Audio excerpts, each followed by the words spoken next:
What's up, photography world? Josh Rogasso here with another video for the Shutter School, and today we have a location hacking video. So this is the second in a series of location hacking videos where we take plain, simple, boring, messy, ugly, whatever locations and try to use some different lighting, composition, other photography trickery techniques to try to make something totally cool. So for this location, I chose my garage, and as you can see, it's a little bit of a messy garage, okay? And so if you were to walk up on a location like this, you would look around and say, crap, how the heck can I shoot here? It's disgusting. So this tutorial is gonna give you one natural light hack that you can use to take a location like this and turn it into a totally usable, totally beautiful, wonderful, magical portrait, all right? So we're gonna be using natural light to our advantage today to make this possible. I use a technique that I call black boxing. Is basically when you have a messy background, you use the lighting to try to turn it to black and then have enough light on the subject where they stand out. Comes a nice, distraction-free, clean, classic portrait of a person on a black background. So what we have here today, it was a pretty bright sunny day, but then the clouds came out, so we've got, you know, the sun shining through the big puffy clouds right into my face right here. So if you were to go outside, it's a pretty bright day, you'd be at ISO 100 with a fast shutter speed just to expose for me. But we also have nice soft light because it's coming through the clouds. So if you were to look closely at the garage, to your naked eye, at first you'd say, well, I can see all the junk in the garage. Because your naked eye has a much higher dynamic range than the camera, so you're gonna be able to see everything. But if you expose properly, your camera is going to see darkness because the background is 4 or 5 stops darker than my face because I'm out in the light. The background is not, it's in the shade. You'll notice if you look at the front part of the garage that you can see everything because that is close to this bright light that is lighting me. So if I were to try to do a full-length shot with using this technique, I'm gonna struggle because the ground is lit and the stuff next to me is lit and the stuff right at my level is all lit up, and so you're gonna see a lot of clutter. So you could probably only use this technique if you were to zoom in and do like an upper half or a headshot type portrait, because then the only thing in the frame is me and the background. And because the background is so far away from this natural light that I am in, that background is gonna be much darker.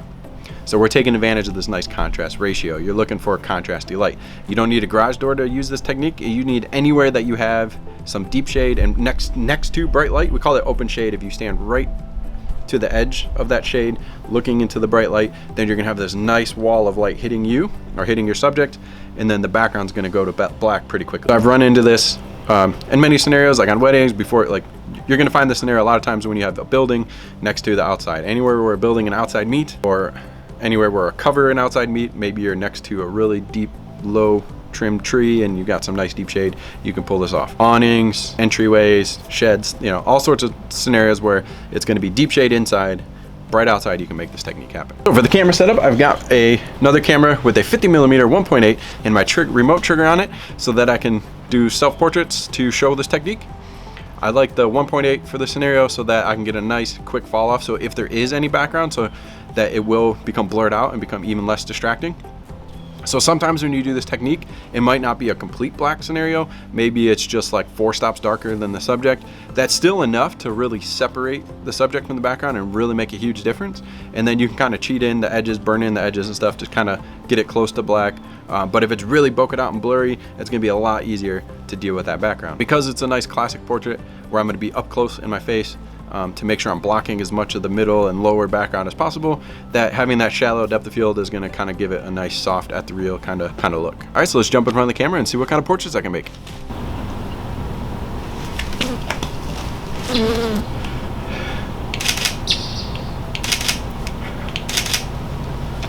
Okay, so let's take a quick look at the pictures that we made. So here's a close-up version and the more wider version. These are straight out of the camera.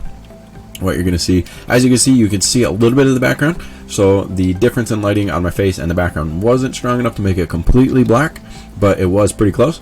But once you put on the preset, once you go and edit, and by boosting the contrast, the background is able to go pretty much black. So this was the before, then after editing, it did go pretty much black. If there was maybe slightly less clouds, or if I was in sunlight, or the garage was slightly farther back, you know, this could have been completely fade to black. So you're going to get a different degree based on the lighting. In this photo, I think I was slightly more in the garage, or maybe the clouds got a little thicker, I don't remember. But anyway, you can see more of the background in this photo. So because this is really close to what I want, I'm going to kind of walk you through how I edited this photo to go from here to here to kind of clean it up and make it a fade to black kind of photo. Okay, so here's the slightly wider shot. As you can see, the background has a little bit of texture too. That's part of why I like having that 1.8. So even though some texture is showing up, it's going to be really bokeh out. But as you see, when I edit it, if I really want this still to be black, we can kind of still get this background. It's dark enough, there's enough of a difference between the background and the face that we should be able to still black box it with some editing. So I'm just going to hurry up and throw my develop preset on it. I'm going to use a 2-man double IPA, and as you can see, it already, all that contrast boosting is already getting the background pretty much faded away.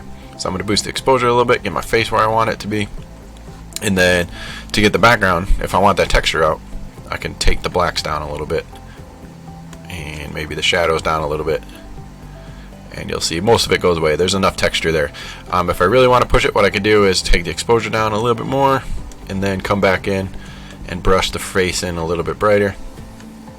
I'm just do a real quick sloppy edit, just a little bit brighter.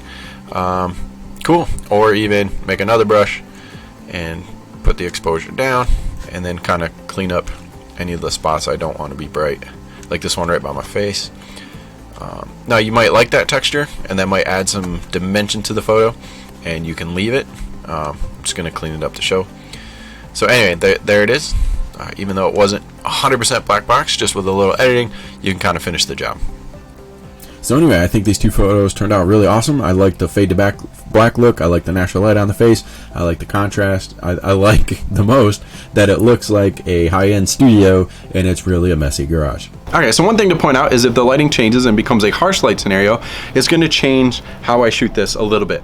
Okay, so luckily I'm in a big, beautiful soft light scenario. Got big puffy clouds that are moving in. Actually, when I set this up, it was hard light, and then the clouds moved in, and now it's super soft. So I was hoping to show you both. And if the hard light comes back out, I'll make another version of this video.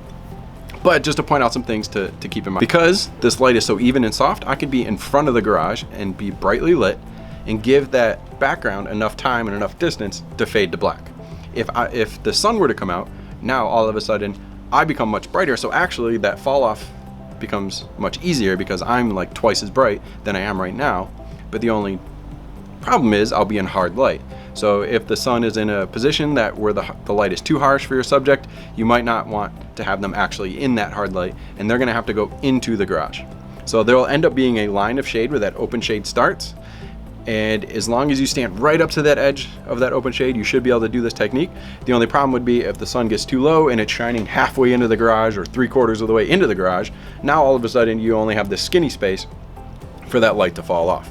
So as long as that wall of light is close enough to the front, you're going to be able to get away with having that bright light falling off. So let's say the light does move in such a way that that line of shade gets way too far back in the garage to pull this off, then no worries, you're just going to have to pose in the hard light in front of the garage anyway, and just hopefully it's at an angle that is usable for you.